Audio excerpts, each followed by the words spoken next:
6'5", four-star wing Anthony Felesi has committed to Pittsburgh. He chooses Pitt over BYU and Louisville, amongst others.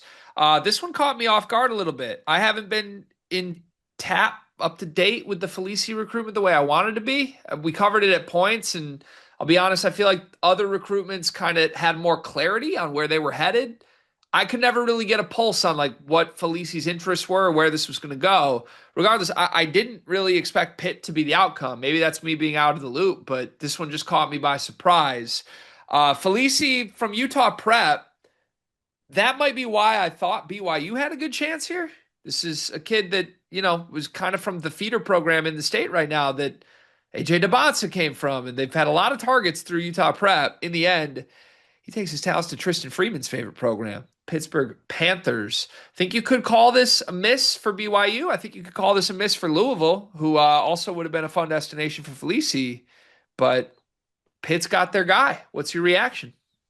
Yeah, I think it's a really good pickup for Pitt, to be honest with you. I think I've been a fan of Felicia's from far.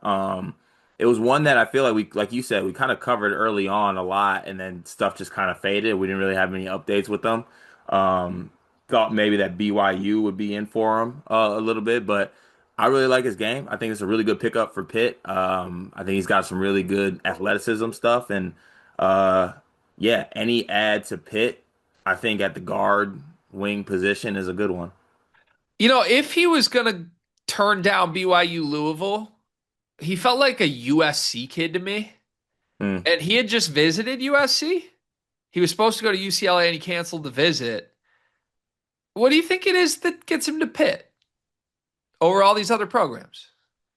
Dun dun dun dun dun dun dun dun dun. Money, money, money, money, money. Probably something like that Pitt's outspending BYU? for Anthony Felisi, probably. That doesn't track with me, I don't think. Why? Because Anthony Felisi's good. He is good Why would Pitt spend more than BYU and Louisville would? because I think that if you do the math, BYU has to pay for like nine Felicis, while Pitt they can just put all their money towards one Felisi. What about Louisville, who isn't getting anyone? That one's a little different to me, but still there's gonna be a recruiting cycle comes along around where I think like four Felices is gonna count for one like Ryan Conwell Got it. type. Yeah, Isaac McNeely won't pay for himself. Got it. Right. I think this is underrating who Felici is. I would have liked to see both BYU and Louisville prioritize this more if that's what you're pitching me on. Now, I don't know that I buy it. Again, I'm not in touch with this. I'm not up to date on it. But like, just the player that he is, I feel like Louisville and BYU and everyone should have prioritized. I think this is a kid that's actually underrated in the low 40s in the databases. I think he could be like a fringe five-star type when all is said and done when he gets to college. I really like his game. And I think that's why I'm just a little confused. No disrespect to Pitt, but like Pitt's had some success with guys. Don't get me wrong. Bub Carrington, Jalen Lowe's now at Kentucky. They've developed some really, really good players in the Capel era. I don't want to knock that. I like watching their teams in general. But even those guys, it's felt like we're getting guys that we just end up turning into something way better than they are. It's not like, oh, we're getting a fringe five-star kid.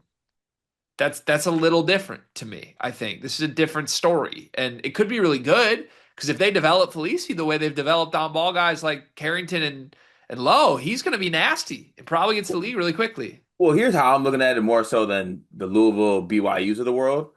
I think that Felici is very once again, like always, words escaping me. I think he's very aware that his role at Pitt will be different than it will be at other places, which I think he'll get to showcase himself on why I think he is, like to your point, he could be a little bit higher than what he is. But there's a world where he gets lost in the shuffle a little bit at maybe the other spots, whereas Pitt, I think he's gonna have the best opportunity to showcase himself. So you think this was a tactical, I want to go somewhere where I'm going to be the first option decision from Felici? Yes. In that case, that's that's pretty mature, I think, as a decision. And I think it makes sense. And It's also the wrong decision. okay, but also we're thinking big pic. Can we think big picture here as well?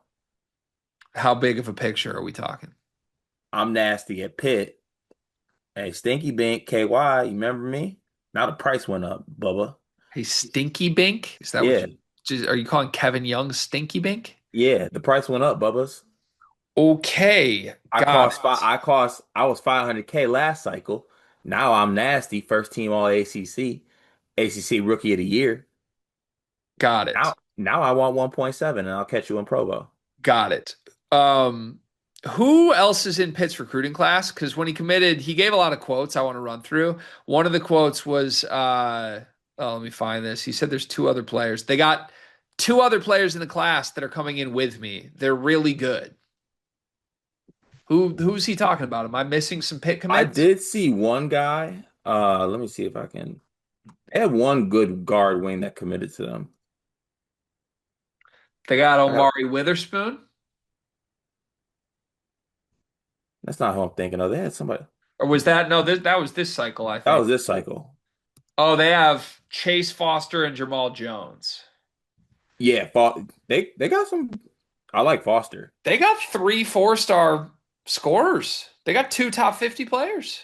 Bro, they have the number 5 overall ranking class in 2026. Okay, pull.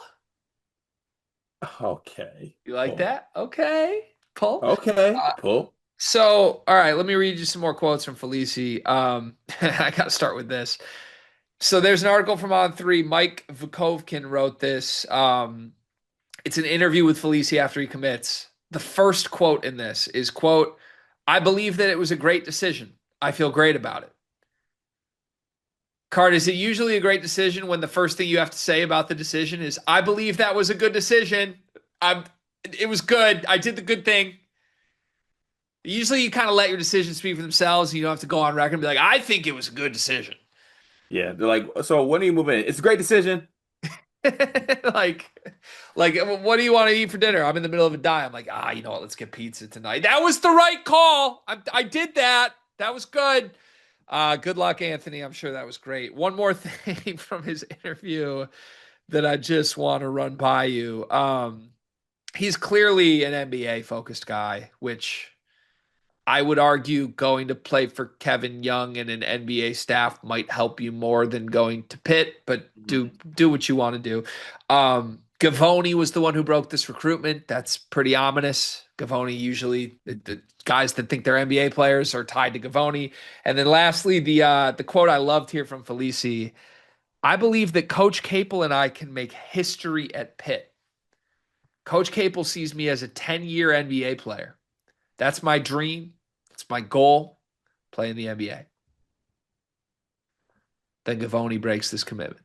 Clearly, the pitch was you're a one and done. We're going to help you get there. We can do what we did with Bub. Okay. And if not, you'll go the Jalen Rowe route. You'll get $2 million from Kentucky if you come here. That's probably a really good pitch. Um, And you'll have extra time to prepare for the draft. what does that mean? Well, your season will be over February 28th.